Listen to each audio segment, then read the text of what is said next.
Lando, sandali. Tigil mo yung pedicab. Oy, nakikita mo yun? Ano meron? Ang haba ng pila sa dampan ni Nason. Hindi ko po alam, Aling Lisa eh. Ngayon lang ho ako napadpa dito. Ay baka naman ayuda yan. Aba, hindi man lang ako inilista sa barangay. Oy, teka nga. Bababa ako ha. Pupuntahan ko. Naku, Aling Lisa. May naghihintay pa pong mga pasahero sa akin sa kabilang baryo. Ay hindi. Maghintay ka. Kung hindi kita babayaran. Hintayin mo ako. Kahit hindi niyo po ako bayaran, Aling Lisa, aalis na po ako. Maghanap na lang po kayo ng ibang pedicab. Maghahatid sa inyo sa bayan. Abat, hoy! Buisit ka talagang, Lando ka. Hoy, bumalik ka rito. Hoy, maplat sana ang gulong ng pedicab mo. Hoy, buisit. Aling Ason, bilisan nyo na, baka maubusan kayo. Maubusan ng ano? Ano ba nangyayari sa inyo? At hindi kayo magkandamayaw, ha? Abay ang haba ng pila. Ay, may relief ba? Ha? May binibigay ba ang barangay? Hindi ho. Ang sarap ng dinuguan ni Evelyn. Sobrang sarap, Aling Lisa. Dinuguan? Abay, hindi naman ako kumakain ng dinuguan. Ay nako, iniwan pa ako ni Lando. Ay, paano ko nito makakapunta sa bayan? Puwisit talaga. Bahala nga kayo. Magsisisi kayo kapag hindi nyo natikman ang dinuguan ni Evelyn. He, buwisit kayo. Akala ko pa naman may paayuda si Mayor. O hindi naman kaya relief. O hindi kaya yung tupad. Ay, buwisit. Dinuguan lang pala. Bumaba pa ako sa pedicab. Sa gitna ng mapayapang baryo ng Masiga, isang misteryosong maglola ang dumating at tumira sa abandonadong dampa. Ang kanilang pagdating ay biyaya sa mga naninirahan sa baryo dahil sila ay nagigising sa nalalanghap na amoy ng nilulutong dinuguan. Nagsimula sa tikim at kalaunan hinanap-hanap na nila ang lasa nito. Si Aling Meli na hindi kumakain ng dinuguan ay naengganyo sa maraming nakapilang tao na ang karamihan ay nanggaling pa sa iba't ibang baryo. Ay simutang niluto kong dinuguan. Kahit isang kutsara, walang natira. Opo nga, Lola. Gustong-gusto nilang timpla mo. May mga bumabalik nga po, tumihirit pa. Ay bukas, ipagluluto ko naman sila ng espesyal kong dinuguan. Bibili po ulit ako ng mga sangkap, Lola. Ako na ang bahala sa mga sangkap pa po. Ang bilhin mo lang, ang iuulam mo. Kayo po, Lola. Ano pong gusto niyong kainin? Ay, wag mo na akong alalahanin. May naiwan pang sangkap ng dinuguan. Yun ang lulutuin ko. Lola. Ay, nagustuhan nilang dinuguan. Kung ganon, dadamihan ko pa para hindi sila mabitin. Kailangang ibigay ko sa kanila ang kanilang gusto para masiyahan sila. Hindi ba, Apo? Opo, Lola. Oo. Ay, bakit ang lalim ng buntong hininga mo, Evelyn? Hindi mo ba nagustuhan ang sinabi ko? Hindi naman po sa ganon, Lola. Alam ko, Apo. Huwag kang mag-alala. Dahil sa dinuguan na yan, magbabago ang tadhana. Magiging maayos ang lahat. Gaganda pa ang buhay natin. Naniniwala ka ba sa sinasabi ko? Hindi ba, Apo? Naniniwala ka? Opo, Lola. Naniniwala po ako sa inyo. Ay, sige na. Mamalengke ka na. Ako nang bahala sa mga sangkap na kakailanganin para sa dinuguan bukas. Umalis si Evelyn at iniwan ang kanyang Lola Ason habang inihahanda nito ang mga sangkap sa lulutuin. Ang kanyang Lola Ason lang ang nakakaalam kung anong inihahalo sa dinuguan. Lumaki si Evelyn na magkaibang kinakain nila ng kanyang lola. Hindi siya nagtatanong at hindi rin siya nagtataka. Unang pagkakataon na nakapunta siya sa bayan para mamili ng kanyang mga pagkain. Marami ang bumabati at may mga kasamang matatamis na ngiti. Maging ang mga tindera ay kilala siya. Hay, siya pala yung sinasabing Evelyn. Oo, siya yung tagtitinda doon. Hoy, Lando, kanina ka pa dyan tulala. Hindi mo ako pinapansin. Sino siya, Melly? Hindi mo siya kilala? Yan si Evelyn, bagong lipat sa baryo natin. Bakit halos lahat kilala siya? Pero ngayon ko lang siya nakita at nalaman ang kanyang pangalan. Paano nga kasi? Abala ka sa trabaho mo. Hindi mo pa natitikman ang dinuguan ni Evelyn? Yan yung pinagkakaguluhan sa baryo natin? Oo, tsaka eto ha, alam mo ba? Iba yung dinuguan ni Evelyn. Niluluto pa lang, abay langhap mo ng amoy sa baryo natin. Kaya inihahanda pa lang, marami na agad ang nakapila sa harap ng dampa nila. Siya palang nanirahan sa dampang abandonado? Oo, siya nga, tsaka kasama niya yung lola niya. Kaya pala kapag nadadaan ako dun, laging naaagaw ang aking atensyon. Dahil nandun palang babaeng itinuturo ng aking puso. Hoy, anong binubulong-bulong mo, Lando? Melly, ipakilala mo ako kay Evelyn. Bakit? Gusto ko ring bumili ng kanyang lutong dinuguan. Pumila ka na lang kaya mamaya para makilala mo. Hindi ako kumakain ng dinuguan eh. Ay, Lando ha, sinasabi ko sa'yo, kapag natikman mong dinuguan ni Evelyn, nako, makakalimutan mo yung pangalan mo. Ganun kasarap? Ay, siya nga pala, Lando. Sino ako sasakay pabalik sa baryo ha? Hanap ka lang ng ibang pedicab. May pasahero na ako eh. Lando naman, kababaryo mo naman ako. Bakit mo ba ako tinatanggihan? First come, first serve. At hindi ko naman alam na mamimili ka dito ngayon sa bayan. Ang sabihin mo, hindi mo pa rin ako gusto hanggang ngayon. Ay, sige ka. Kapag yung nasakyan kong pedicab, gwapo ang driver, tapos mabait at ligawan ako, huwag kang magsiselos. Hindi na kita papansinin. Epekto na ba yan ang pagkain mo ng dinuguan? Hindi magawang alisin ni Lando ang kanyang paningin kay Evelyn. Simple, ngunit nabihag siya sa kakaibang ganda nito. Humanga siya sa tipid nitong mga ngiti at pagsasalita ng malumanay. Habang namimili si Evelyn, hindi nito napansin si Lando na lihim na sumusunod sa kanya. Hindi pansin ng lalaki ang mga tumatawag sa kanya para magpahatid sa kanilang mga lugar. Nakatuon ang kanyang atensyon sa dalaga. Napansin ni Lando na tapos nang mamili ang babae. Patungo na ito sa nakaparadang mga pedicab, kaya agad nitong nilapitan. Evelyn! Ha? Sino ka? Ako nga pala si Lando. Taga Baryo Masiga din ako. Pauwi ka na ba? Ako na maghahatid sa'yo. Hindi na. Mag-aabang ako ng tricycle. Walang nakakapasok na tricycle sa baryo natin. Mahirapan ka maglakad lalo na kung may bitbit ka. Ganun ba? Huwag kang mag-alala. Alam ko kung paano protektahan ang aking pasahero. Sige. Evelyn, sa susunod, kapag may pupuntahan ka, sabihin mo lang sa akin ha. Ako nang maghahatid sundo sa'yo. Lando! Melly! Bakit ka nag-aalok sa kanya? Akala ko ba may pasahero ka? Kaya mo ako tinanggihan? Pagkatapos ikaw pa mismo magyayaya sa kanya na maghatid? Umatras yung kausap ko eh. Nakita ko si Evelyn. Bago lang siya sa baryo natin. Sino pang tutulong sa kanya kundi ako? May gusto ka sa kanya, no? Kung may gusto ako wala sa isang babae, wala ka na dun, Melly. At hindi mo dapat tinatanong yan kahit na kanino. Dahil kawalan niya ng respeto. Pinagsasabihan mo ko sa harap ng maraming tao? Dahil tinatanong mo rin ako sa harap ng maraming tao. Wala kang karapatan, Melly. Dahil wala tayong anumang ugnayan sa isa't isa. Tandaan mo yan. Hindi sinadya ni Lando na marinig ni Evelyn ang pag-uusap nila ni Melly. Nahihiya siya dahil alam niyang hindi magandang pagsalitaan ang isang dalaga.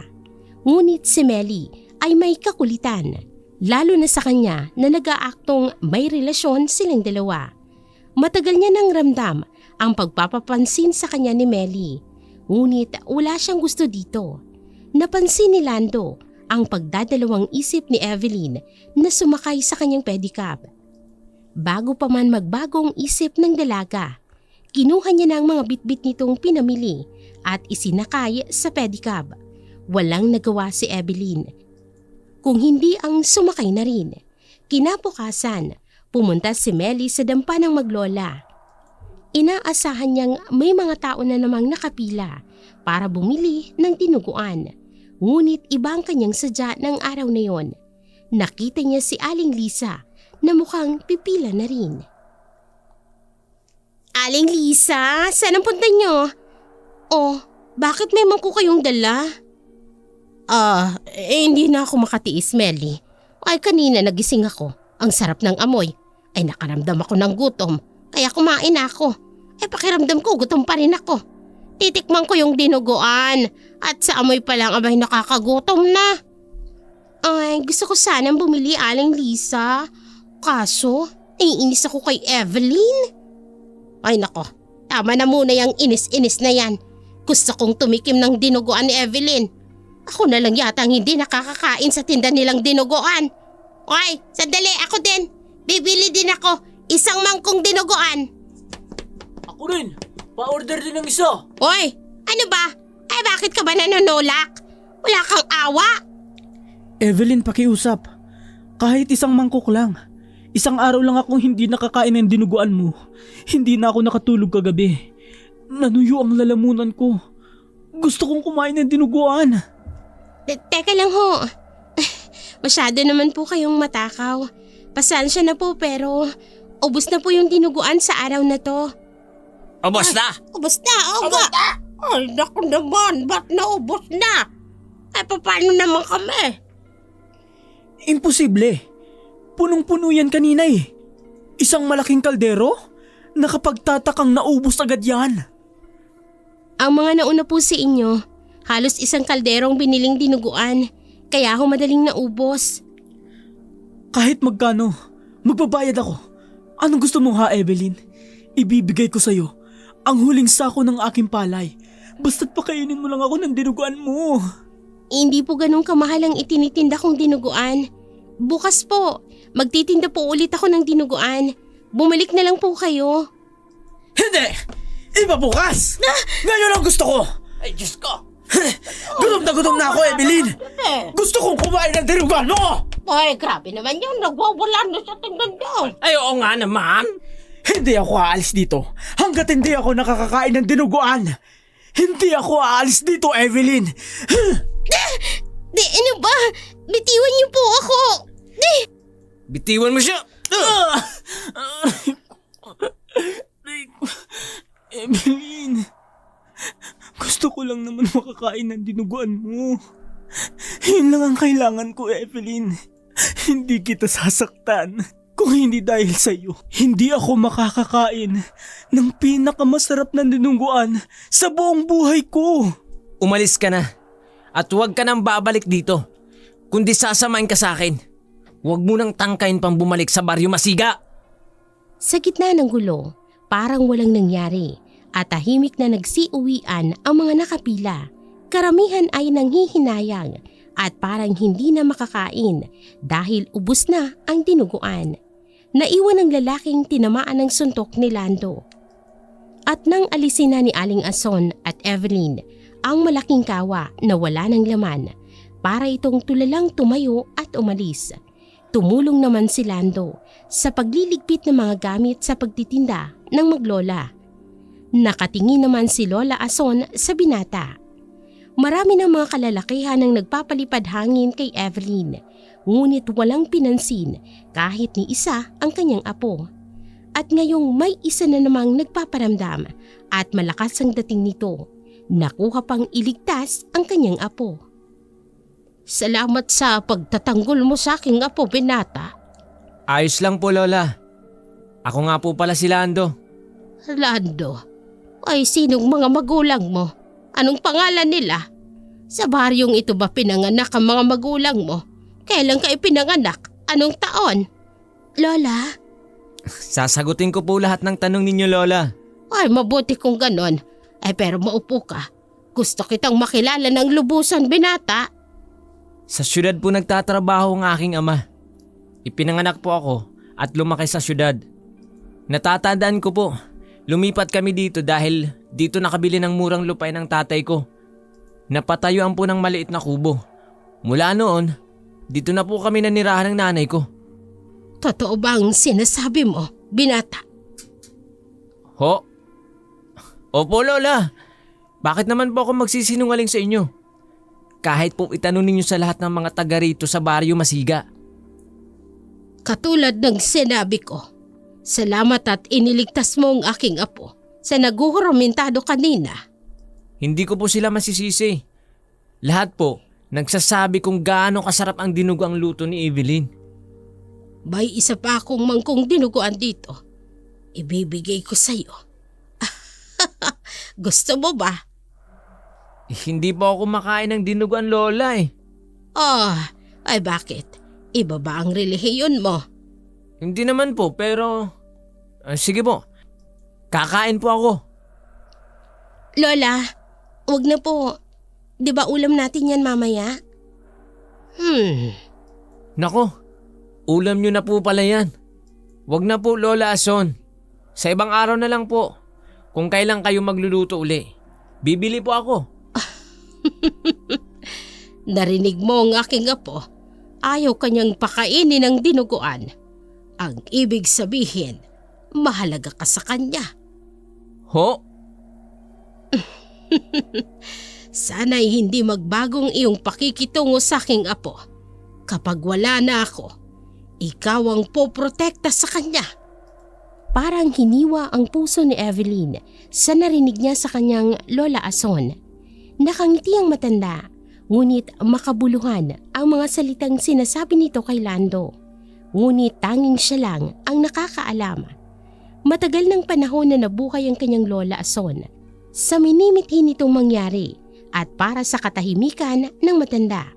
Gagawin din niya ang lahat para mangyari ang kahilingan nito. Hindi lamang para sa kanyang Lola Ason, kung hindi para na rin maibsan ang galit na kanyang nararamdaman sa sinapit ng kanyang mga magulang. Nangyari mismo sa Baryo Masiga. Nasa malalim na pag-iisip si Evelyn. Nagulat siya nang nasa harap na pala niya nakatayo si Lando at nagpapaalam na ito na aalis. Samantala, dala ng paninibog ho ni Melly. Pansin nito ang kakaibang epekto sa mga kumakain ng dinuguan. Mulat ang kanyang mga mata sa nakitang maling na puna. Nakita niyo ba yon, Aling Lisa? Nanginginig si Adong habang humihingi ng dinuguan sa Evelyn na yon. Namumula ang kanyang mga mata. Halos naglalaway sa sobrang gutom. Abay, hindi pa malabo ang mga mata ko, Melly. Kitang-kita ko. Alam niyo ba kung anong ibig sabihin nun? Sabog si Adong. Ay tsak, sabog yun sa pinagbabawal na gamot. Hindi ho, Aling Lisa. Sobra pa doon yung pagdududa ko eh. Ha? Ay, may malakas pa ang tama sa shabu. Abay, updated naman ako sa social media pero hindi yata ako na-inform. Aling Lisa, malakas ang kutob ko. Parang nagayuma si Adong. Ha? Gayuma? Oh, bakit ganyan naman po katalim ang titig niyo sa akin? Hindi kayo naniniwala sa sinasabi ko. Totoo po ang gayuma at sa itsura ni Adong, matinding gayuma ang ginawa sa kanya. At Aling Lisa, isa lang ang may kakayahang gawin yon. Aswang. Isang aswang na nanggagayuma kay Adong. Hoy, naririnig mo bang sinasabi mo, Melly? Maniwala kayo sa akin, Aling Lisa. May alam din po akong aswang dahil noong panahon dito sa baryo natin. May nakatira na pong aswang dito at… Ay nako, tumigil ka nga! Bakit ho ba kayo nagagalit, Aling Lisa? Alam niyong totoong aswang. Isa pa nga kayo sa… Alika nga rito! Ay! Aling Lisa, ano ba? Nasasaktan ako! Bata ka pa nang maganap ang kahindik-hindik na pangyayaring yan sa baryong ito. Wala kang alam! Kaya wag na wag mong babanggitin ang bagay na yan! Bakit naman ho? Ang natutunan ko sa pangyayaring yan, huwag kang mangusga ng tao na hindi mo lubusang kilala. Hindi na maulit pang nangyari. Ang lahat ay nakabaon na sa limot. Isang pangyayari na hanggang ngayon, pinagsisisihan ko. Aling Lisa?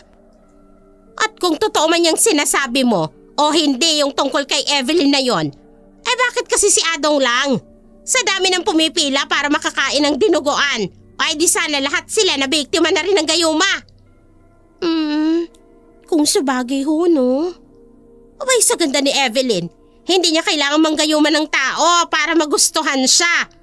Ikaw! Ano ako?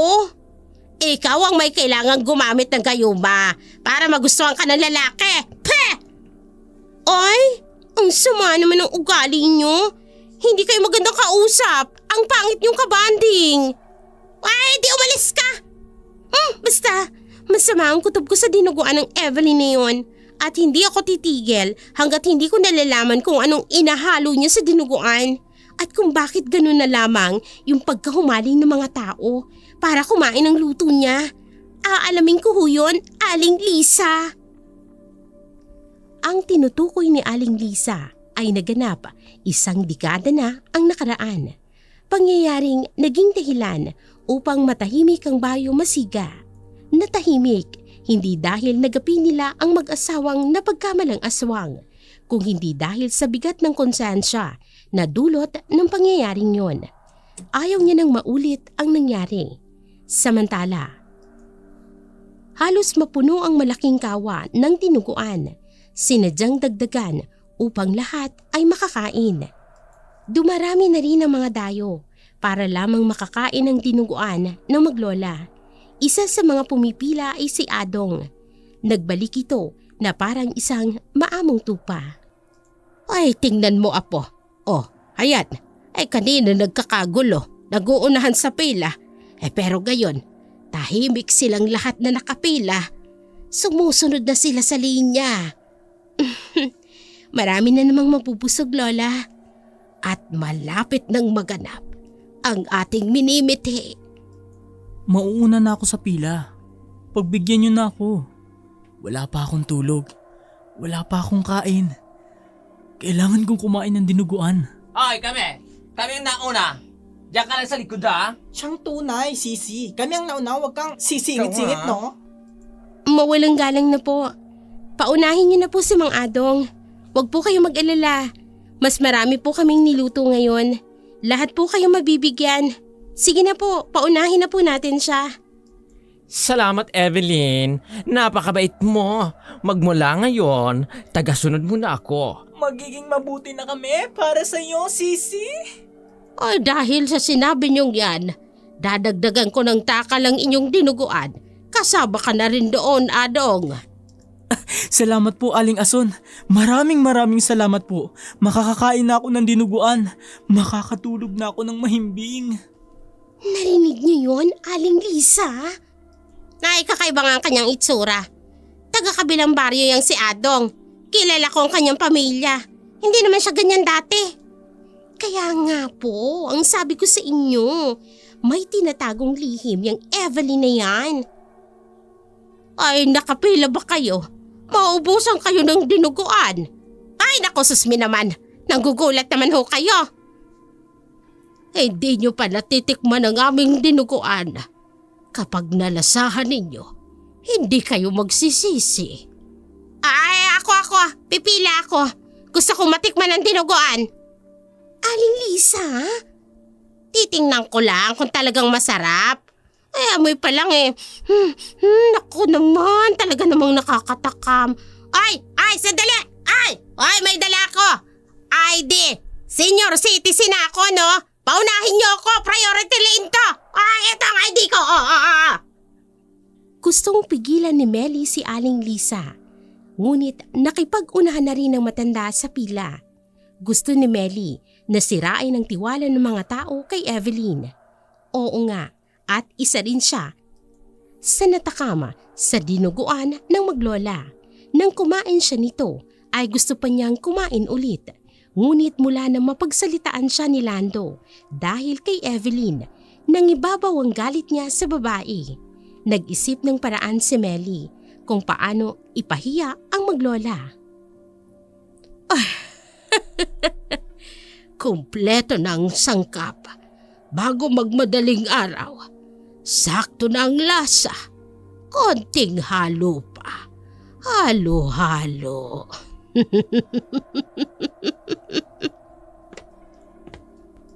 Si Aling Ason ang nagluluto?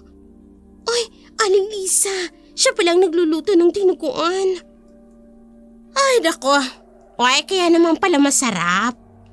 Pero, bakit nila pinapaniwala yung mga tao na si Evelyn ang nagluluto ng dinuguan? O hindi ba? Pareho lang yon. Kahit sino sa kanila ang nagluluto, wala namang diferensya yon. Aling Lisa, alika, dito, ano ka pa? Magkubli tayo. Baka makita tayo na nagmamanman dito eh.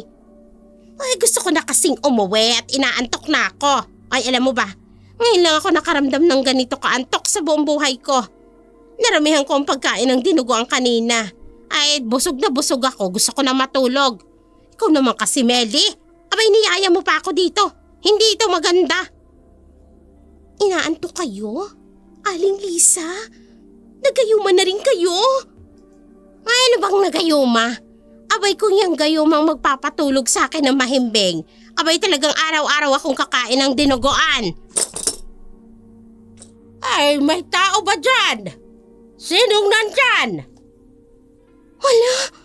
Ay, dako, ikaw kasi. Ang ingay niyo kasi, Aling Lisa. Baka makita tayo dito. Bilisan niyo na ho, umalis na tayo. Ay, ikaw naman ang may pakana nito, Melly. Baka isipin na matanda, duda tayo sa luto nila. Ay, halika na, bilisan mo. Oh, ay, Diyos ko. Ano yan?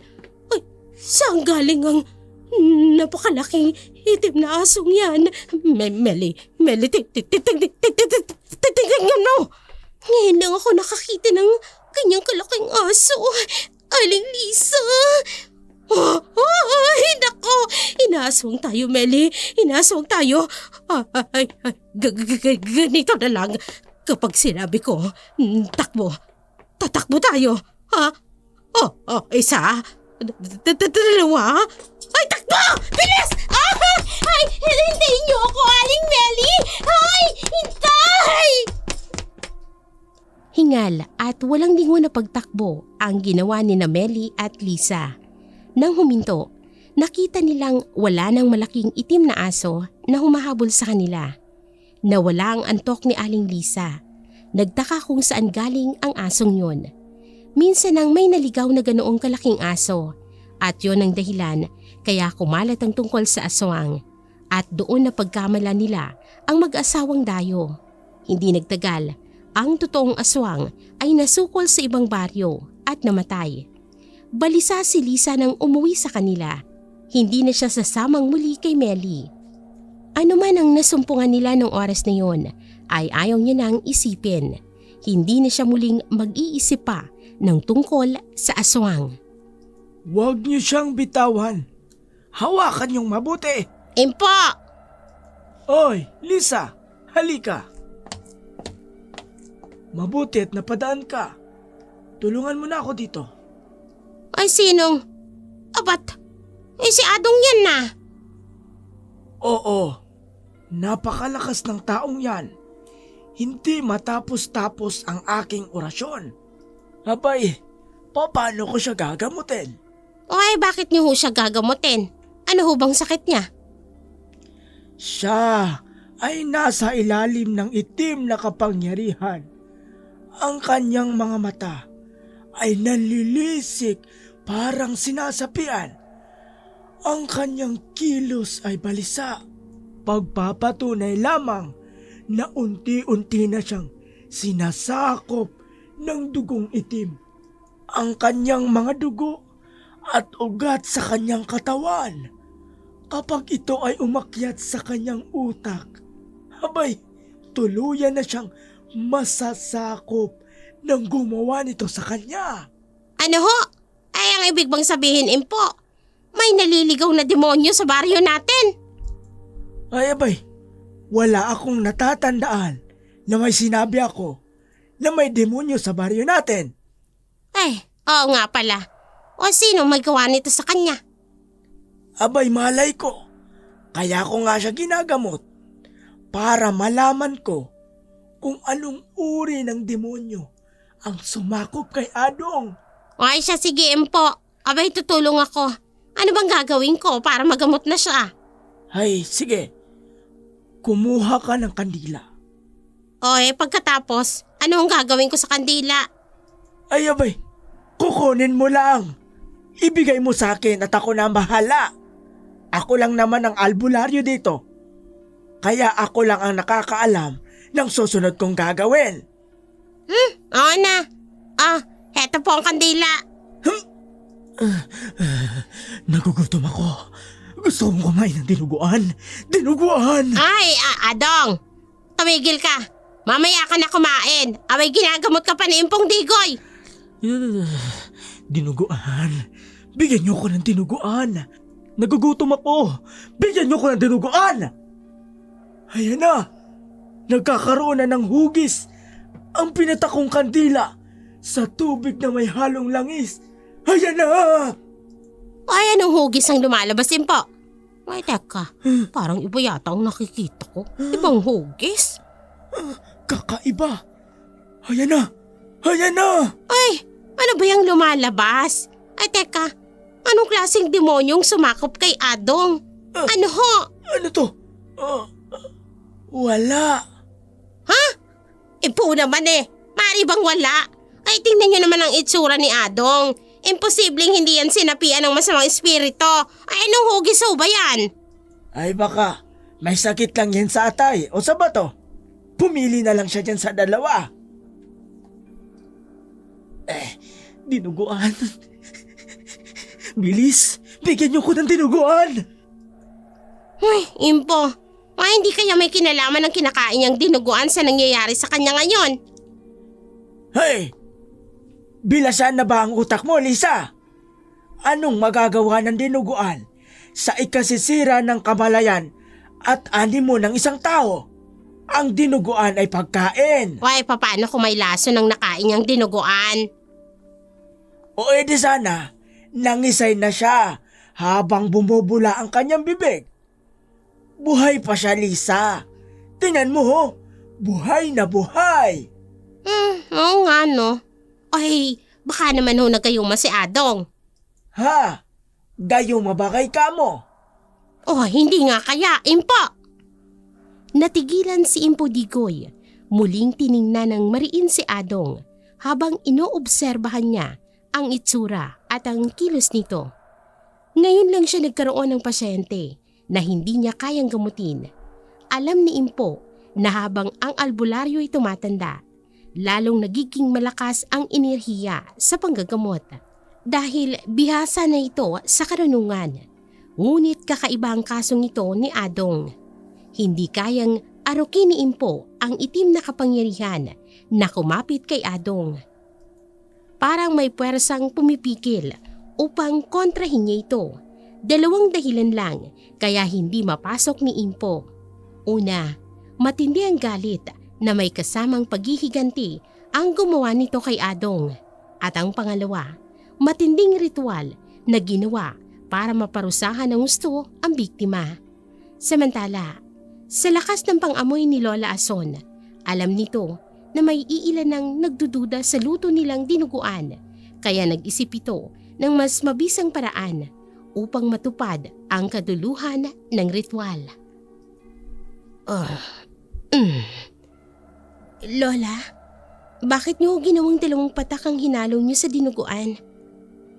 Dahil nagsisimula na silang magtaka at nagmamanman apo.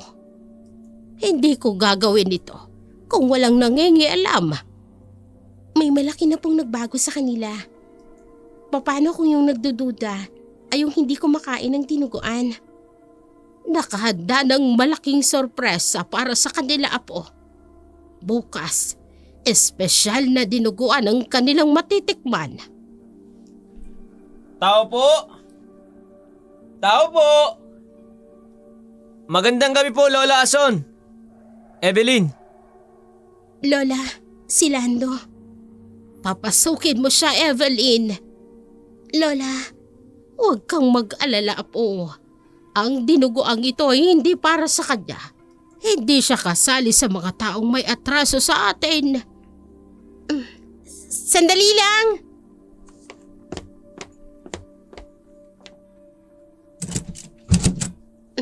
Lando, magandang gabi din sa'yo. Anong kailangan mo? Evelyn, maliwanag ang gabi. Maraming bituin sa langit.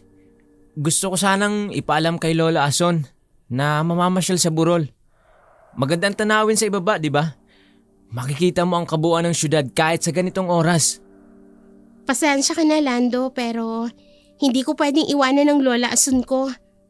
Ay, kanina ka pa niya ninihintay, Lando. Mahiyain itong apo ko at hindi siya sanay na makihalubilo sa kahit na sinong tao. Ipapasyal ko lang po siya sa burol, Lola Ason. Ihahatid ko po siya agad. May tiwala ako sa iyo, Lando. Mapasaya mo lang ang aking apo ay sapat na sa akin. Kailangan niyo po ng katulong sa pagluluto ng dinuguan, Lola. Mas mapapasarap ko ng gusto ang aking niluluto kapag walang umiistorbo sa akin. Iingatan ko po si Evelyn, Lola Ason. Humayo kayo at mag-enjoy ka, apo. Parehong may lihim na pagtatangi sina Lando at Evelyn sa isa't isa. Si Lando hindi makaporma ng basta-basta sa dalaga dahil sa pag-aalinlangan nito sa pagkatao ng maglola. Si Evelyn naman ay lumaking mas inuuna ang kanyang Lola Ason at dahil sa hindi pa natutupad ang mithiin, kung hindi lamang sa mga itinitinda nilang dinuguan, ayaw nitong lumabas ng dampa. At kung hindi lang sa edad ni Lola Ason, ay hindi siya maglalakas ng loob na pumunta sa bayan para mamili. Ang buhay ni Lola Ason ay bonus na lamang sa mga anito ng kanilang angkan. Matagal na sana itong namatay. Kasama ng sunog na nangyari noon, kasama ang mga magulang ni Evelyn. Ngunit agaw buhay na nakatakas sa matanda. Ang kahilingan nito na dugtungan pa ang kanyang buhay para lamang mabigyan ng hustisya ang pagkamatay ng mag-asawa ay regalo lamang sa kanya. Pinalaki si Evelyn ng kanyang Lola Ason na paghandaan ng araw na mag-isa na lamang siya at nakilala nga nila si Lando. Ang ganda namang pagmasdan ng mga ilaw na yon, Lando. Iba-iba ang kulay. Yan ang pinakamagandang tanawin na mamamasdan mo tuwing nagsisilabasan ang mga bituin sa langit, Evelyn. Gusto kong ibahagi ito sa'yo. Dahil, Evelyn... Nagtatapat ka na ba sa akin ng nararamdaman mo, Lando? Hindi ko na kayang pigilan ang nararamdaman ko para sa'yo, Evelyn. Gusto kong alagaan ka. Kayo ni Lola Ason. Gusto kong bantayan kayo sa lahat ng oras. Alam kong malinis ang intensyon mo sa akin, Lando. At nagpapasalamat ako dahil iginagalang mo ang aking Lola Ason. Hanga ako kay Lola Ason. Kasi pinalaki ka niyang isang mabuting tao, Evelyn. Mahal na mahal ka niya. Pero hindi mo pa kami lubusang kilala. Ang sabi ni Lola Ason, kapag umibig ang isang tao, nakikita lang nito ay puro kabutihan. Nagiging bulag at bingi.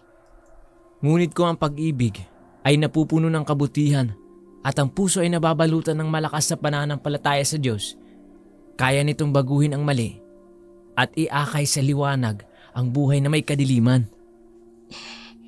Lando, alam kong isa kang mabuting tao, pero hindi makakabuti sa'yo na maging parte ng buhay namin ni Lola Ason. Nakahanda akong harapin ang anumang bigat at hirap na susuungin ko, Evelyn.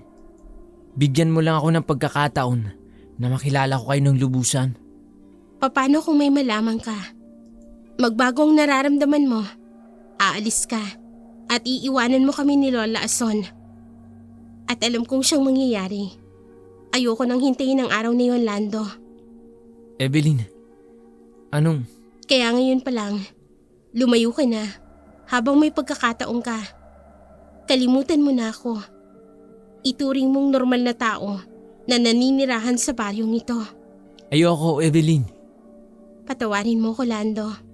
Pero ayoko mapahama ka. Ito na ang huli nating pag-uusap. Evelyn! Evelyn, mahal kita! Evelyn! Bagsak ang balikat ni Lando habang sinundan ng tingin ang papalayong si Evelyn. Paano niya sasabihin sa babae na alam niya ang lihim nilang maglola? Kilala na sina Ason at Evelyn hindi lamang sa baryo Masiga, maging sa mga karatig baryo. Maraming napasaya ang maglola. Halos ang lutong dinuguan ang itinuturing na main dish ng mga nakakakain nito. Ngunit may iilan din na nagdududa sa paraan ng pagluluto ng maglola. Para maprotektahan, nagsilbing parang tanod si Lando. Gabi-gabi, nasa di kalayuan lamang siya ng dampa at hindi umaalis hanggang hindi natitiyak na nasa alanganin at panganib ang maglola. Doon niya nalaman na may hinahalong ibang kemikal si Lola Ason sa dinuguan. At marahil yon ang dahilan kaya naging obsesyon nito para sa mga taong kumakain. Ano man ang dahilan kaya ginagawa ito ng maglola, yon ang gusto niyang alamin. Alam niyang may malalim na dahilan ang lahat ng ito. Samantala, napansin ni Lola Ason na mula lang ng gabing namasyal sina Evelyn at Lando, hindi na dumadalaw pang lalaki sa kanila at ang pananamlay ng apo napansin ng matanda. Huwag na tayong magtinda ngayon, apo. Ang mabuti pa siguro, ang niluto kong dinuguan, ipakain na lamang natin sa mga hayop. Ho? Lola, bakit po? Pinaghirapan yung lutuin ng dinuguan. Nakahanda na po tayo na magtinda sa labas. Apo, hindi magandang magtinda kung labag sa ating kalooban. Masisira ang ritual. Bakit po, Lola? Ano pong nangyari? Kung ang ginagawa natin ito ay labag sa iyong kalooban, itigil na natin ito, Apo. Hindi po, Lola. Hindi pa po tapos ang ating misyon. Evelyn, ginagawa kong lahat ng ito para sa yumaong mong mga magulang. Matagal nating pinagplanuhan ang lahat at wala akong ibang hiniling bago ko yakapin ang aking kamatayan. Kung hindi ang mabigyan ng katarungan ng pagkamatay ng mag-asawa, pagbayarin ng mga pumatay sa kanila. Alam ko po yun, Lola Ason. Ngunit nagbago ng iyong damdamin. Nakikita kong nahihirapan ka, nalulungkot ka. Huwag na lang nating ituloy ito. Hindi pa sila nagbabayad sa kasalanan nila, Lola Ason. Hindi maaaring ibaon na lamang sa limot ang lahat. Apo, kailangang lumantad ang may sala. Pagsisihan nilang pagpatay nila sa aking mga magulang. Patawarin niyo po ako, Lola. Pero gusto ko pong malaman ninyo. Nalulungkot po ako. Dahil nakilala ko ng taong nagpapatibok ng aking puso. Pero wala akong kinalaman yon sa nasimulan natin. Itutuloy natin to, Lola. Ay, kung ganon, pwede na nating ilabas ang malaking kawa. Ako na po ang magtitinda, Lola. Sa labas, may mahaba ng pila. Tahimik. May kanya-kanyang dalang mangkok at kasirola. Makikitang ang mga taong walang perang pambayad ay may dalang sako ng bigas, mga hayop, katulad ng manok at baboy. Para lamang gawing pambayad sa binibiling dinuguan. Isa-isang tinakala ni Evelyn ang mga nakapila. Sa di kalayuan, nakatingin sina Melly, Lisa at Digoy. Tingnan niyo nga po, sabihin niyo nga sa akin, mali bang sinasabi ko sa inyo? Ay, masamang mabintang, Melly. Hindi ba, Impo? Masarap ang lutong dinuguan ni Evelyn at ni Aling Ason. Natural. Kapag nasarapan, gusto mo talagang ulit-ulitin. O ano masama doon? Aling Lisa, bakit naman nagbagong timpla ng pananalita nyo? Di ba? Nakita nyo may pagbabago sa ugali at kilos ng mga kumakain ng dinuguan? Yung maglolan yun May nagbago nga sa ugali nila. Oh, nakita nyo na, Impo? Tama pong sumbong ko sa inyo Why, tingnan mo. Abay naging disiplinado. Tahimik nang bumili ng dinuguan. Why, tingnan nyo naman. Noon laging nag-aaway-away dito. Dahil nag-uunahan sa linya. Abay pero ngayon, tingnan nyo. Wala na ni isang man lamang na nagsasalita. Nakapila lang lahat. Para silang kumikilos na disusi. Ang kanilang mga mata ay diretso ang tingin at parang hindi sila natutulog. Yumuyuko sila kapag natatapat na sila sa matandang yon. Ay nako, para silang nahihipnotismo, Impong Digoy. Tingnan nyo nga oh. Ay abay, huwag kang maingay. Ay ang pagyuko sa matanda, pagbati yun sa nakatatanda sa kanila. Ay nako, ang dumi-dumi ng isip nyo. Abay masama yan. Ay, Lisa, Oh, samahan mo ko.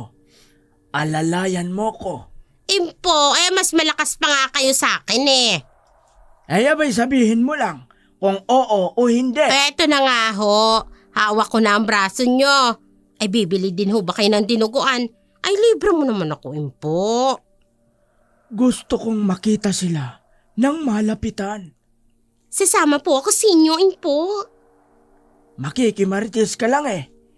Huwag ka nang sumama at baka masira lang ang aking konsentrasyon. Impo, yung dinuguan, tingnan nyo. Malay nyo ho, ibang karne yung hinahalo nila.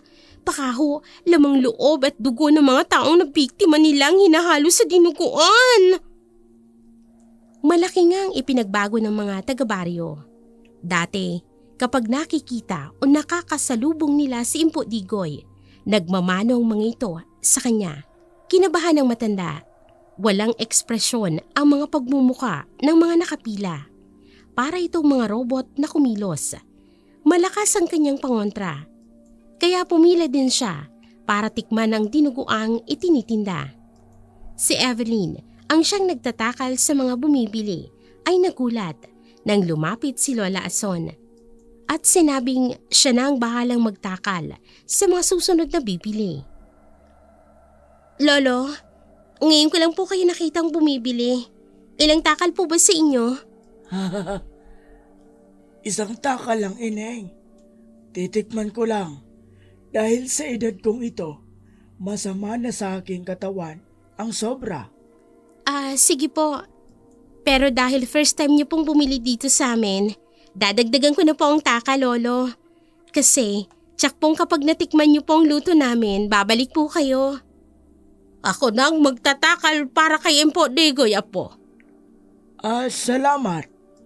Ikaw pala yung lola ni Evelyn. Ako nga. Saang baryo kayo galing? Ay, sa baryo San Roque. Yun ang huling baryong tinitirhan namin. Pero ang totoo, kung saan-saan kaming lugar na ninirahan nitong aking apo, dahil wala namang kaming sariling bahay at lupa, hanggang sa bumalik uli kami rito sa baryo Masiga. Bumalik? Ang ibig sabihin, nanirahan na kayo dito noon? Oo, matagal na. Dito pa nga iniluwal si Evelyn ng kanyang ina.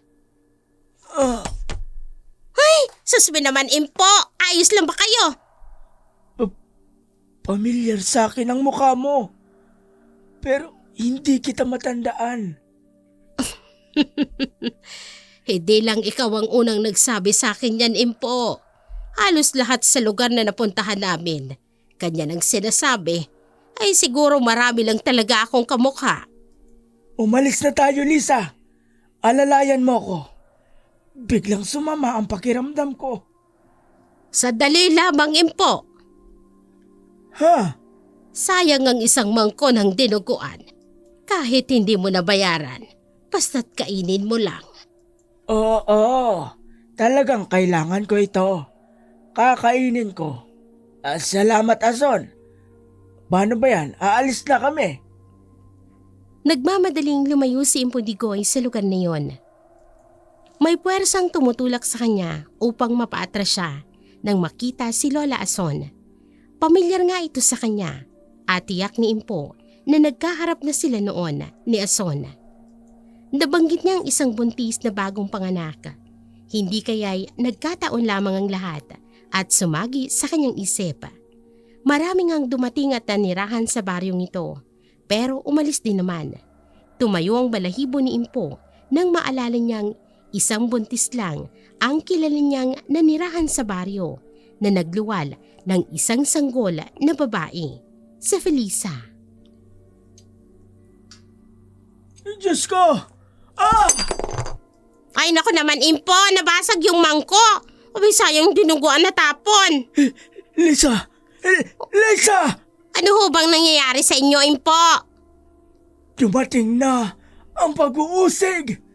Dumating na sila para pagbayarin tayo, Lisa! Ay, Diyos ko naman, Impo. Ano ho bang pinagsasasabi nyo? Sino ho bang tinutukoy nyo? Si Felisa! Nabalik na siya! Ay, tumigil ka nga, Impo. May patay bang nagbabalik? Ay naku, kinikilabutan ako sa sinasabi nyo eh. Kaya pamilyar siya sa akin. Narito siya nang nangyari ang lahat. Pero... Ang pamilya ni Felisa ay siyang tinutukoy nyo. Ha? Impo? Si Alang Ason? Hindi ako sigurado. Pero... Sabi ko na sa inyo eh. Dapat kumain kayo ng dinuguan nang luminaw yung pag-iisip nyo. Pupunta ako sa bayan. Samahan mo ako, Lisa. Ho? Ay bakit? Doon ho kayo bibili ng dinuguan. Kailangan kong masuri ang dinuguan na niluto ng maglola. Malakas ang kutob ko. May kinalaman ang kinakaing dinuguan ng mga kabaryo natin. Kaya nagkaroon ng mga pagbabago sa kanilang mga kilos. Tayo na, Lisa. Huwag na tayong mag-aksaya ng oras. Samahan mo ako sa bayan. Kinikilalang leader ng Baryo Masiga si Impo. Maliban sa tumayong pinakamatanda sa lugar, ay kilala din siya sa kanyang kaalaman sa panggagamot. Humingi si Lolo Impo ng tulong sa isang ahensya para masiguradong ligtas para sa mga tao ang kinakain nilang dinuguan, kung bakit obsesyon ng mga ito para sa kanila at hindi lang basta pagkain sa araw-araw. Agad namang dumating ang mga empleyado mula sa iba't ibang panig ng gobyerno. May mga representative galing sa Department of Health na nangangalaga sa kaligtasan at kalinisan ng pagkain. May mga representante din galing sa Food and Drug Administration para tiyakin kung ligtas sa mga pinanghahalo o ginagamit sa pagluluto. Impo, ay nakakahiya kina Ason. Baka sabihin nagreklamo tayo sa tinda nilang dinuguan. Ay ang dami nga nilang napapasayang kabaryo natin. Ay nagpapasiguro lang ako, Lisa. Maiintindihan naman nila ang ginawa ko. Dahil ang mga taga rito sa atin ang bumibili ng kanilang paninda. Maging ang ibang lugar ay dumadayo dito sa atin para bumili ng kanilang dinuguan. Aling Lisa, Impo, ano hong balita? Sayang naman hindi niyo ako tinawag. May mga tao palang dumating galing sa syudad para lang po inspeksyonin ang niluluto nilang dinuguan. Oy Melly, bakit ka namin tatawagin? Makakatulong ka ba? Oh no! Pinapahinto na ba ang pagtitinda nila ng dinuguan? Duda kasi talaga ako sa luto ng maglolang yan. Ay, hindi pa. Hindi. Ibig sabihin, habang buhay na silang pinatigil ng pagtitinda ng dinuguan? Ay, yes! Mabuti nga sa kanila ngayon. Wala nang magagawang Evelyn na yan para dumisplay dito. Ay, umalis na lang kaya sila dito dahil hindi naman talaga sila lehitimong taga-Baryo Masiga. Ay, nako, Melly. Yan bunganga mo. Kapag narinig ka ni na Evelyn at Aling Ason. Totoo naman, Aling Lisa. Dapat silang umalis kung ganyan pinagbabawalan na silang magtinda ng dinuguan. Ay, ano ka ba naman, Mele? Ang daldal mong babae ka. Kadalaga mong tao, ganyan ang lumalabas sa bibig mo. Hindi pa ako tapos magsalita, basta ka na lang papasok. Impo naman, yun din talaga ang gusto niyong sabihin eh. Hindi pinapahinto ng dalawang ahensya ang pagtitinda nila ng dinuguan. Ho? Ay, noon nga lang din ako nakapasok sa loob ng dampa nila, Impo. Abay, napakalinis. Maayos sa mga kagamitan. Pati na mga rikado at sangkap na hinahalo nila sa dinuguan. Ay ligtas naman daw at walang kemikal. Malinis din ang kanilang pinaglulutuan. Wala ni anumang basura na nagkalat sa loob o sa labas man ng kanilang dampa. Hoy nako, humirit pa nga yung mga bisita natin na titikman daw nila yung dinuguan ni Evelyn. Ay di wala naman.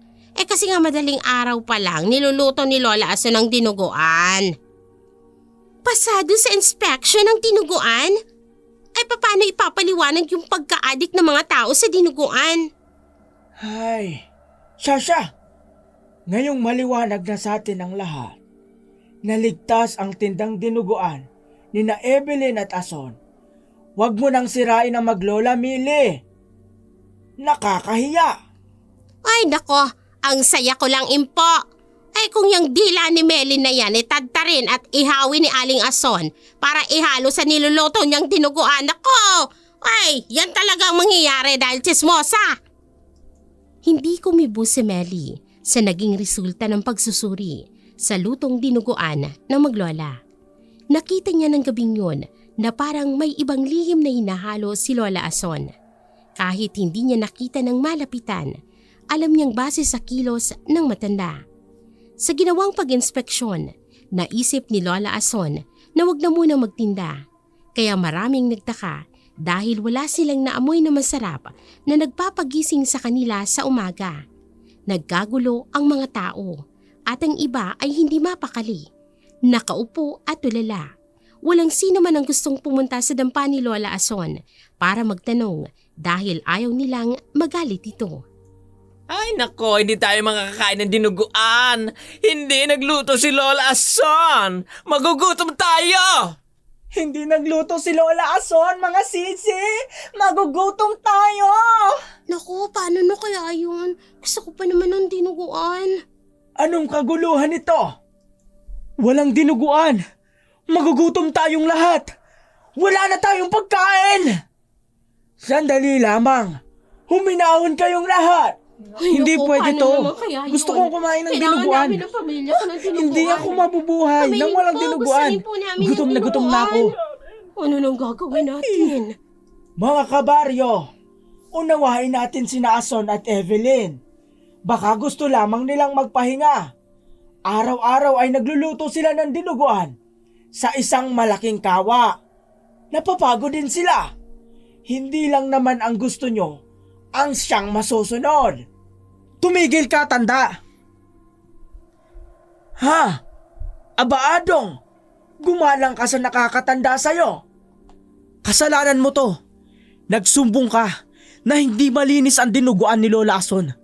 Dahil sa ginawa mo, magugutom kami. Ay, sandali. Ay, susme. Bakit ganyan ang iniisip nyo? Ginawa lamang ni Impo yun para siguraduhin na ligtas ang dinuguang niluluto ng maglola. Na hindi tayo magkakasakit. Magkakasakit kami kung hindi kami kakain ng dinuguan. Makasarili kayo. Galit kayo kina Aling Ason at Evelyn. Hay nako, hindi. Hindi sa ganun, mga kabaryo. Makinig kayo sa sasabihin ko. Di ka namin kasapi. Lahat ng kumukontra kina Aling Ason at Evelyn, kalaban namin. Di ba mga kasama? Tama! Tama. Ay, wag naman kayo magsalita ng ganyan. Ano ba nangyayari sa inyo? Hindi nyo na ba nakikilala si Impo Digoy?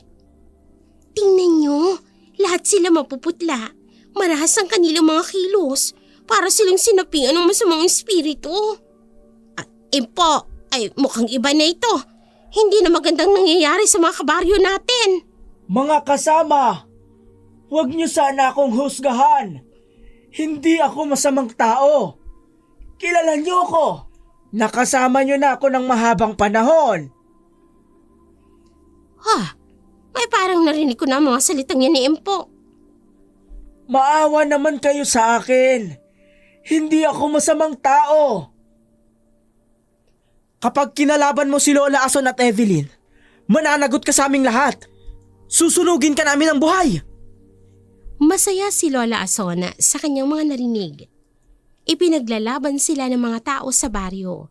Nakita niyang patakbong pumasok sa loob ng bahay si Impo Digoy kasama si Melly at Aling Lisa. Sa ginawa ng mga taga-baryo, kinaumagahan, muling ginising niya ang mga ito Sa bango ng amoy ng nilulutong dinuguan, mas mahabang pila kaysa dati. Isa na dito si Melly na ang layunin ay makausap si Evelyn at siraan ito sa mga taong naroon. Ilang takal ang bibilhin mo? Isa. Hindi mo ba nakikita? Maliit lang naman ang mangko na dala ko. Pasensya na. Pero meron kaming extra pang mangko kung gusto mong dagdagan ng tinuguan. Kaya pala aliw na aliw ang mga tao na bumili. Kasi bukod sa may dagdag na, may extra mangko pa. Gusto lang naming ibigay ang gusto nila. Oo nga. Si Lando, hindi naman siya bumibili ng tinuguan. Hindi kumakain. Bakit pabalik-balik pa rin siya dito? Ano namang inihahanda mo sa kanya, Aber? Melly, kung nandito ka para gambalain ang pagtitinda ni Evelyn, mas mabuting umalis ka na. Sunod-sunuran ka na rin sa kanila, Lando. Katulad nilang lahat. Tingnan mo nga sila, oh. Para silang mga aso na pinapakain ng dinuguan ng maglolang yan. Kumain ka na lang ng dinuguan, Melly. Magbabago din ang isip mo sa amin ni Lola Ason. At ano, magiging sunod-sunuran din ako sa inyo? Hindi na no? Umalis ka dyan. Pinapatagal mo ang pila. Kung hindi ka bibili, umalis ka dito. Nakita mong bumibili ako, di ba? Anong sinabi mo? Bakit galit na galit si Adong? Adong naman, may sinabi ba akong masama? Bakit nililisik at pulang-pula ang mga mata mo? Aswang ka ba? Papatayin kita! Wala kang galang kay Evelyn. Tuturuan kita ng leksyon! Ano ba? Tama na! Tama na, Adong! Tama na! Adong, tama na! Bitiwan mo si Melly! Adong! Huwag kang makialam! Parusahan ng babaeng yan!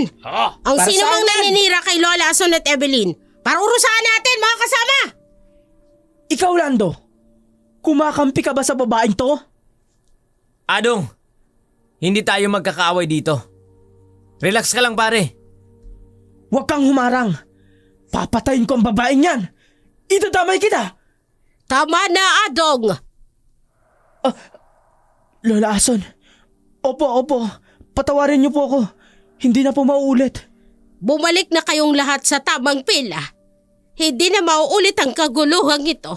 Kung hindi kayo makakakain ng tinuguan. Sige na, Apo. Ituloy mo na ang pagtatakal. Isang salita lamang ni Lola Ason ay tumalima ang mga nakapila. Agad na tinakbo si Melly sa bahay ni Impo upang gamutin ang mga pasa nito. Hindi malaman ni Impo kung ano ang gagawin. Ngayon lamang nagkaroon ng ganitong kaguluhan sa Baryo Masiga. Sa nangyaring pananakit sa kanya, si Melly ay natakot. Hindi lang kay Adong na siyang mismong nanampal at sumuntok sa kanya, kung hindi sa mga kabaryo. Sa ganoong kalagayan, nagawa niya pang bitbitin ang biniling dinuguan upang ipasuri ito kay Impo Digoy. Nasuri na ito ng 2 ahensya. Walang problema sa lutong dinuguan ni Ason. Bakit mo pa ito dinala dito? Halos ibuhis mo na ang imbuhay. Inaway ho niya si Evelyn, Impo. Kasalanan mo to, Lando.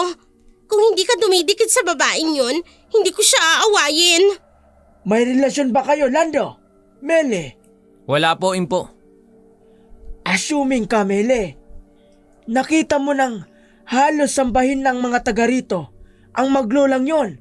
Sumugod ka pa. Hindi lang naman yun ang pakay ko, Impo. Hindi naman ako naniniwalang walang koneksyon ng dinuguan na yan sa nangyayari sa mga kabaryo natin. Ay, nako.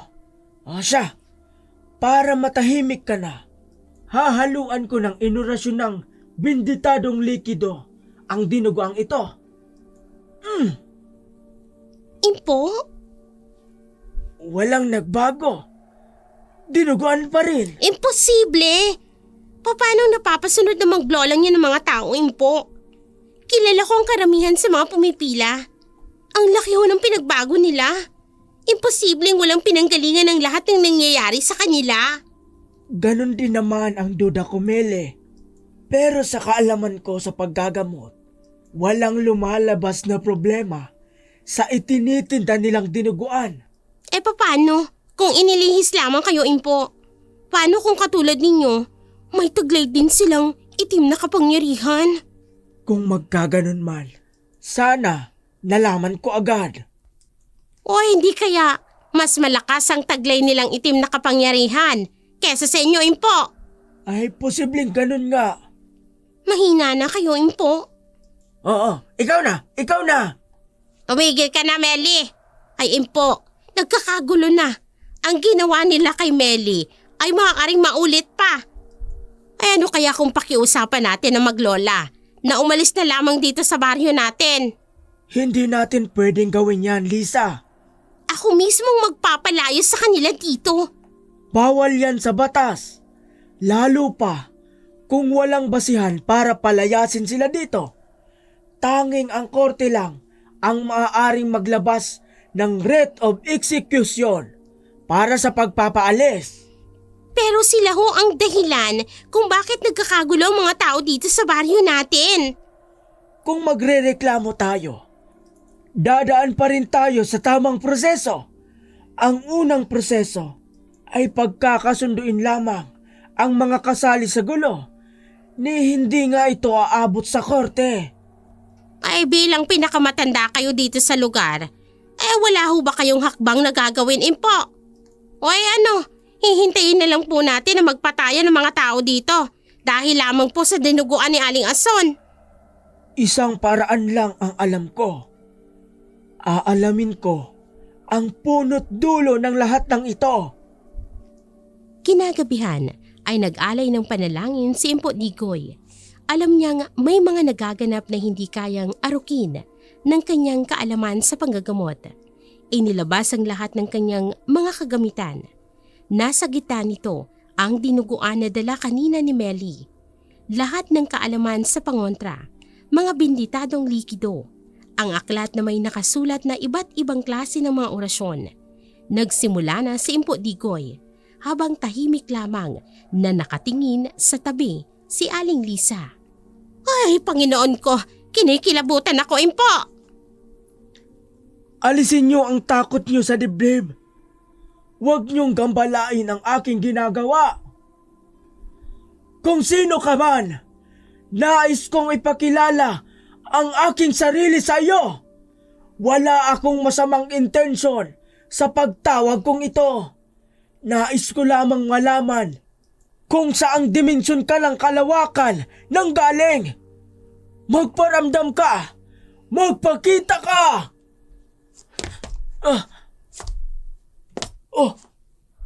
Magparamdam ka! Ipakilala mo ang iyong sarili! Magparamdam ka! Saan galing ang malakas na hangin na yon? Impo! Ay, namatay ang sindi ng kandila! Tahimik! May papalapit. Halika! Huwag kang mag-alinlangan. Lumapit ka. Magpakilala ka. Dinggin mo ang aking pakiusap. Lapit! Ha! Ikaw! Hindi! Hindi! Nakita niyo na, Impo? Kilala niyo ba? Isang pangalan lang ang gusto kong malaman. Alam mo ba, Lisa? Naaalala mo pa ba? Ang alin naman, Impo? Hindi ko kayo maintindihan. Ang kanyang pangalan. Ang babaeng nagluwal sa sanggol. O ano namang kinalaman niya dito? Bakit niyo binabanggit ang babaeng yon? Anong kanyang pangalan? Felisa! Si Felisa! Ang nag-iisang anak ni Ason. Ang ina ni Evelyn. Si Felisa! Ay, Diyos ko! Hindi totoo to, Impo! Hindi totoo! Katapusan ko na! Katapusan na ng Baryo Masiga! Katapusan na nating lahat! Ay, Panginoon ko! Ilang dekada na ang nakalipas. Nagsisi na ako sa ginawa ko. Pinagsisihan ko na. Ay, wag niyo na akong parusahan. Nagsisisi na ako. Kaya pala nangyayari ang lahat ng ito. Ito ay paraan ng isang paghihigante. Nagbalik siya upang pagbayarin ang mga taong humusga sa kanyang buong pamilya. Hinusgahan natin sila na pamilya ng mga aswang. Dinala natin sila sa gitna ng baryong ito. At sa harap ng mga tao, sinunog natin sila. Naitakas ang sanggol. Itinakas ng ina ni Felisa. Si Aling Ason, si Evelyn, ay ano nang gagawin natin, Impo? Tama si Melly. Nasa dinuguan na ito ang malakas na ritual. Ay paano nagawa yun ni Aling Ason at Evelyn? Malakas ang ginamit niyang ritual. Inihalo niya sa kanyang nilulutong dinuguan. Ritual ng ano, Impo? Ang kanyang dugo ay hinalo sa niluluto niyang dinuguan. Isang ritual para mapanatiling bulag at sunod-sunuran sa kanya ang sino mang nakakain ng dinuguan. Gagawin niyang kampon ang mga taga-baryo upang maghigante. Impo! Ang ritual ay hindi matatagpuan sa karne o alinmang sangkap na inihalo sa dinuguan, kundi sa mismong dugo na nahalo sa malapot na sabaw. Kaya ganun na lang ang obsesyon ng mga taong nakakain ng dinuguan. Ay, kaya pala. Noon galit ako sa maglolang yan. Pero noong nakakain ako ng tinda nilang dinuguan, iba na ang pakiramdam ko. Para akong pilit na hinihila para bumalik at bumili ulit. Kailangan nating harapin ito, Lisa. Nanganganib na magpatuloy ang lahat ng ito. Impo! Kailangan kong kumilos bago tuluyang mapasailalim ng itim na kapangyarihan ang lahat ng tao sa baryong ito. Maingat at sigurado. Ang ginawang paghahanda ni Impoy Digoy sa paghaharap nila ni Lola Ason. Inamin niyang kaisa siya ng mga taong humuska at naging dahilan sa pagsunog ng mga taga-baryo sa pamilya ng maglola. Sa puso ni Lolo Impo, may alinlangan, ngunit malakas ang kanyang pananampalataya sa ipinangako ng Panginoon sa mga taong nagkakasala at nagsisisi. Si Lando, na hindi umaalis sa tabi ng maglola, ay nag-aalala na rin sa nangyayari sa kanilang mga kabaryo at humiling ng katahimikan para sa lahat. Alam ko ang layunin ninyo kung bakit kayo nagbalik sa Baryo Masiga. Dahil gusto ninyong maghigante sa mga taga-baryo sa nangyari noon. Alam kong matagal mo nang alam ito, Lando. Dahil ikaw ang taong lihim na nagbabantay sa amin ng aking apo. Kaya nakikita mo ang ginagawa ko habang nagluluto ng dinuguan at ginagawa ko ang ritual. Opo, Lola Ason. Patawarin niyo po ako. Matagal mo nang alam, pero bakit hindi ka nagsumbong sa mga taga rito? Pwede mong gawin yun kung talagang nag-aalala ka sa mga taga-baryo. Lahat ng tao ay may kinikimkim na galit sa puso. May kalayaang magpatawad at gumanti. Nauunawaan ko po ang inyong layunin. Hindi madaling magpatawad. Lalo pa at buong baryo ang humusga sa inyong pamilya. Lumaki si Evelyn na walang mga magulang. Nawalan si Lola Ason ng anak. Ngunit kung papairalin ang galit at maisakatuparan ang paghihiganti, saan man kayo makarating ay hindi kayo matatahimik. Kaya ka humiling na umalis na lamang kami dito. Lisanin ng Baryo Masiga. Para mo na rin sinabing kalimutan namin ang ginawa nila. Lola Ason. Mahal ko po si Evelyn, Lola Ason. Tutulungan ko siyang magbagong buhay. Bubuo po kami ng sarili naming pamilya. Lando. Patawarin mo ako, Evelyn. Kung hindi ko kayang sundin ang iyong kahilingan, nakalimutan at layuan ka. Pero kahit noong nalaman ko na may kakaiba sa tindan niyong dinuguan, hindi nagbago ang damdamin ko sa iyo. Mas lalo kitang minahal, Evelyn. Ako ang mag-aalaga sa inyo ni Lola Ason. Magbabagong buhay tayo. Lola Ason. Alam ko po na napamahal na rin ako sa inyo, Lola Ason. Noong gusto kong kumain ng dinuguan, tumanggi si Evelyn at pumayag po kayo. Nagkakagulo na po, Lola. Nasakop na natin ang isipan ng mga tao. Nagiging maamo silang tupa. Ngunit nagiging marahas kapag nagagalit. Maaaring silang magmahalan, magkasundo. Pero sa gitna ng away, pwede silang magkasakitan at magpatayan. Yun lang po ang dahilan natin. Kaya natin sila ipinagluto ng tinuguan para baguhin ang kanilang damdamin at isipan. Nasa ilalim na sila ng inyong ritual. May kasunod pa po ba, Lola? Lola, Lando, hindi magbabago ang tiwala ko sa iyo. Marahil ay tama ka.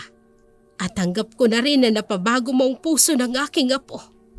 Salamat po, Lola Ason. Hinding-hindi ko kayo bibiguin. Aalagaan at mamahalin ko po kayo ni Evelyn. Matanda na ako at nararamdaman ko. Ito na ang katapusan ng aking paghihiganti. Payag po kayo na lisanin natin ang baryong ito, Lola. Lando, ilayo mo rito ang aking apo. Tumira kayo sa tahimik na lugar. Bumuo kayo ng masayang pamilya. Lola Ason, Dumating na ang aking pinakahihintay. Paparating na siya. Magpapaiwan kayo? Lola, hindi po ako aalis kung hindi kayo sasama. Apo, alam mong sa huli mangyayari ang lahat ng ito. Sumama ka na kay Lando. Lola, alis na. halika na, Evelyn.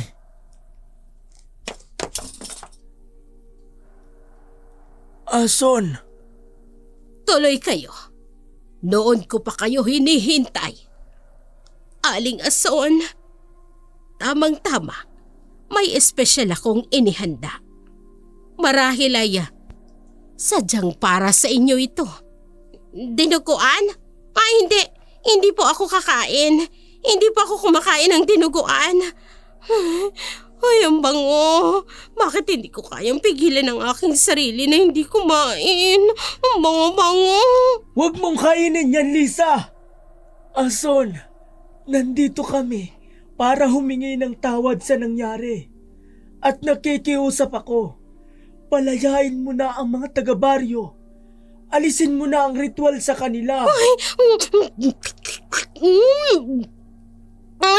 Ang sarap-sarap ng dinuguan po. Kumain ko.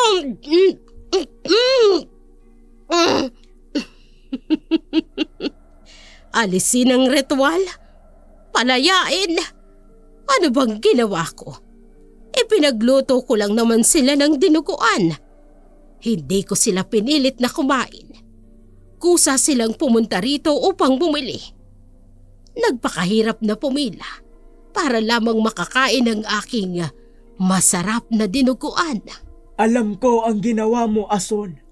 Una kong nakita ang epekto nito sa tao. Malakas ang ginamit mong ritual. Kaya hindi ko agad na-discover. Kung ganon, bakit hindi ikaw ang gumawa? Isa kang magaling na manggagamot. Ason, Tama ka. Hindi lamang isang simpleng ritual ang ginawa ko. Isang ritual na hindi kayang kontrahin o pawiin. O di kaya'y pagalingin lang ng isang katulad mo. Ang dugo ko ay dugo ng mga taong kumain ng dinuguan. tama na, Ason. Ang pangyayari noon ay labis na naming pinagsisihan. Tinanggap namin ang kaparusahan ng aming ginawa. Namatayan kami ng maraming pamilya. Si Lisa ay tumandang dalaga at namatay ang mga magulang sa hindi malamang dahilan. Ngunit payapa na ang aming puso. Pero dumating ka at ginawa mo ang iyong paghihiganti. Dahil hindi lang naman kayong nagkasala. Kung hindi lahat ng tao sa baryo masika. Hindi ako makahiga. Tulungan ako. Tulong! Panginoon ko. Hindi mo pa natitikman ang aking espesyal na dinuguan, hindi ba? Eto, Isang tikim lamang, Dikoy. Hindi, Ason! Kumain ka ng dinuguan. Sige, kakain ako. Pero sabayan mo ako! Sige, pagsaluhan natin ang dinuguan. Oh, oh.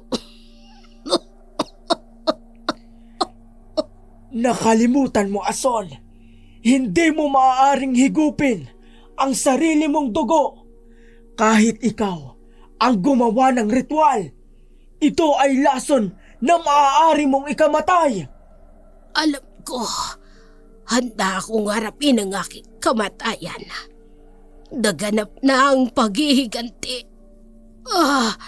Bakit walang epekto sa'yo ang kinain mong dinuguan? Katulad ng sinabi ko sa iyo, Ason, nagsisi na ako. Napatawad na ako ng Diyos. Binago na ng Diyos ang aking buhay. Ako ay nanggagamot ayon sa kanyang kalooban. Dala ko ang kanyang banal na salita kahit saan ako magpunta. Ang iyong dugong hinalo sa dinuguan ay magsisilbi na lamang itong tubig. Ginawang malinis ng Diyos ang lahat ng marumi at ililigtas niya ang kanyang mga anak sa anumang uri ng kasalanan. Ason, sana'y makamtan mo ang katahimikan sa iyong ginawa. Patawarin ka sana ng Diyos. Makakasama ko na ang aking anak. Sumalangit nawa ang iyong kaluluwa, Ason.